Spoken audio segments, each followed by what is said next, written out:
What's up, everybody? It's your boy Frank the Tank here with the Buds. Another session in the cipher. And today's a special one because we got an old friend and a great person here, Suni Talynt, everybody. AKA Will Cliff, AKA the Iron Lung, DJ Spark Anthony. All that.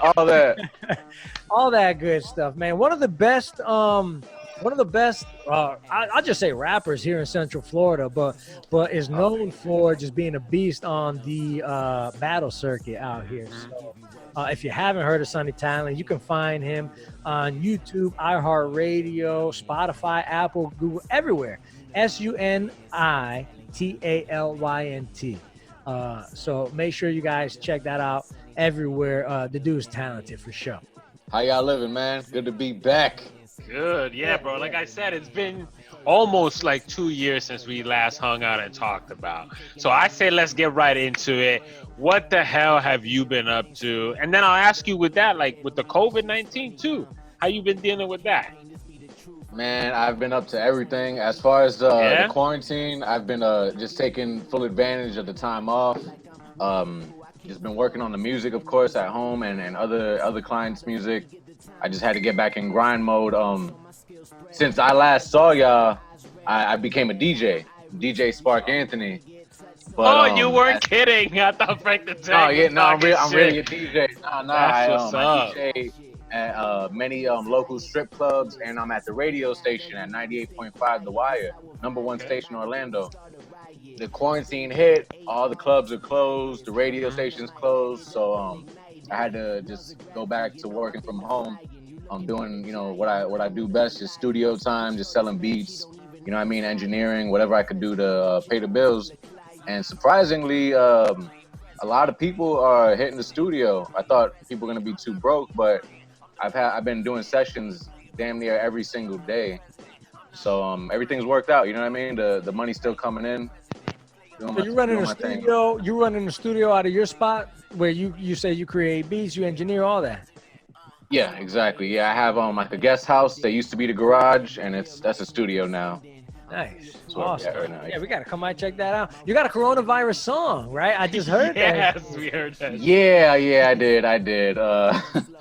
I'm so ashamed of myself. I usually don't do things like that, but I usually I don't like to just, because I feel like that was I don't want to say I was jumping on because it's definitely not a trend, but it was just something that was going on that had everybody's attention. It's a trend, and bro. I started out.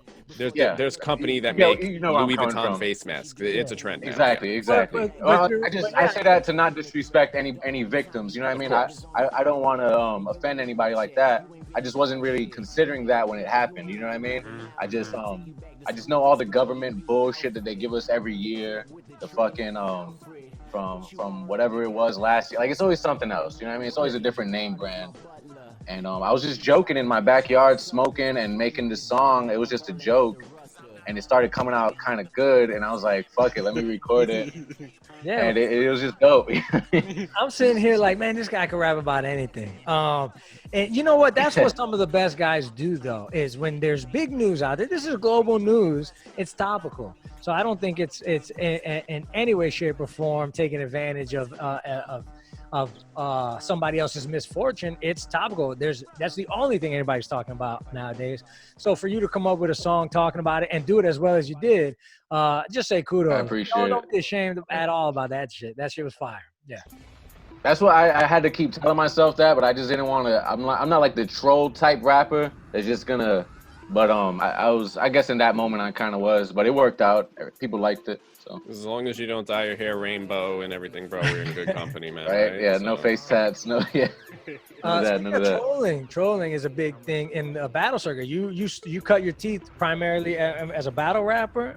Would I be right in assuming that, saying that? Yeah, I'm a big troll when it comes to battle rap, definitely. Yeah, it's so interesting to me. And one thing that I took away from the last time we spoke, fucking 2 years ago, was how much of a nice, personable guy you are. In person, even here, you speak and, just friendly, cool, nice to hang around type of person. But when you see you battling, Slap. and it's not even like I'm in your face trying Once to be again, I'm ashamed of myself.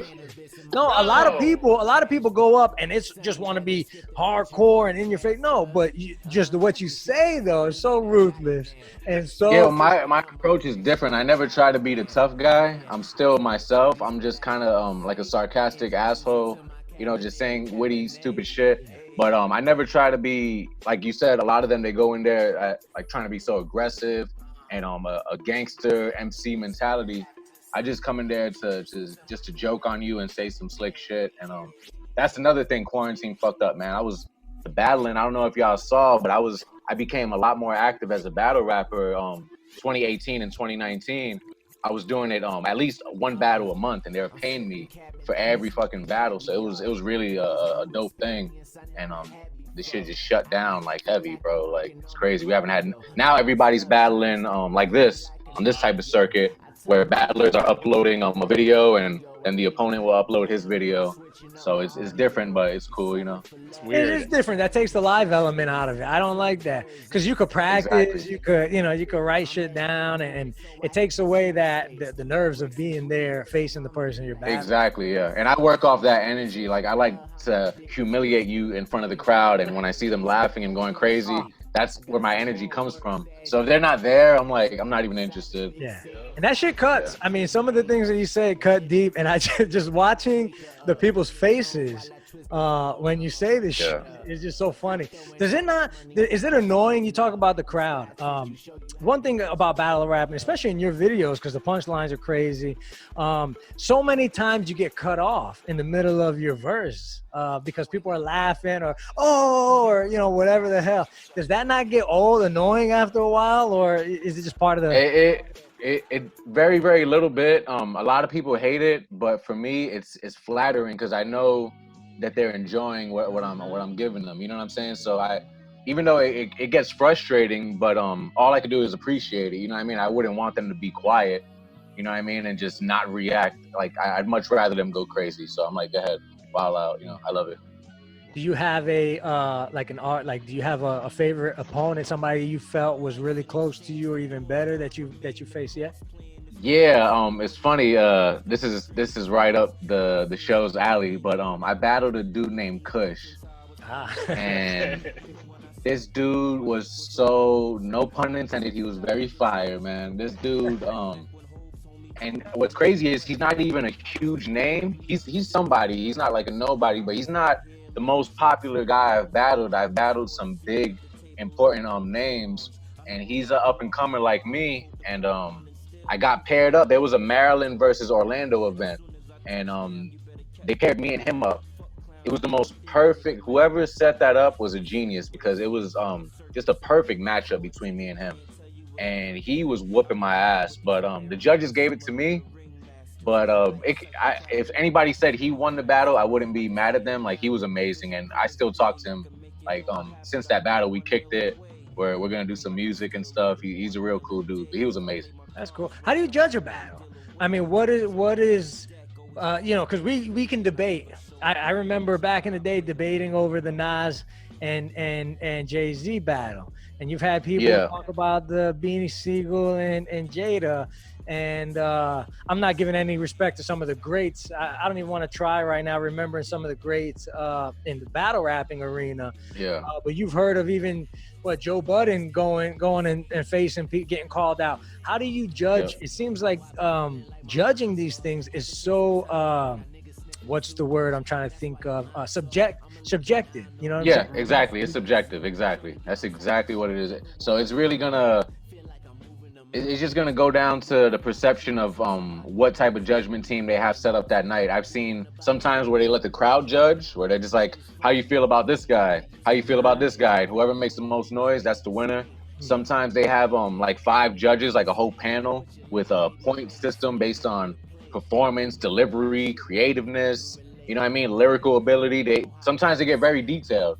And sometimes it could just be basic. They just have 3 guys and be like, yo, who do you pick? You know, so like you said, it's subjective, and sometimes it's more detailed than others, but overall, you know what I mean, it if you're whooping ass and doing a landslide victory, You don't win. yeah, don't worry about none of that. You know what I mean? Like you're just gonna fall into the right criteria. How do you prepare for these battles? Do you take into consideration who's judging? Do you? I've heard both things. I've heard punchlines and lyrics is more important. I've also heard like the more personal you get, the more the better as well. So like, is that hard to kind of? Number one, how do you prepare for these people? And is it hard to prepare for some people that you might not know, might not be as big as name as some of these rappers that got their whole life out on the internet?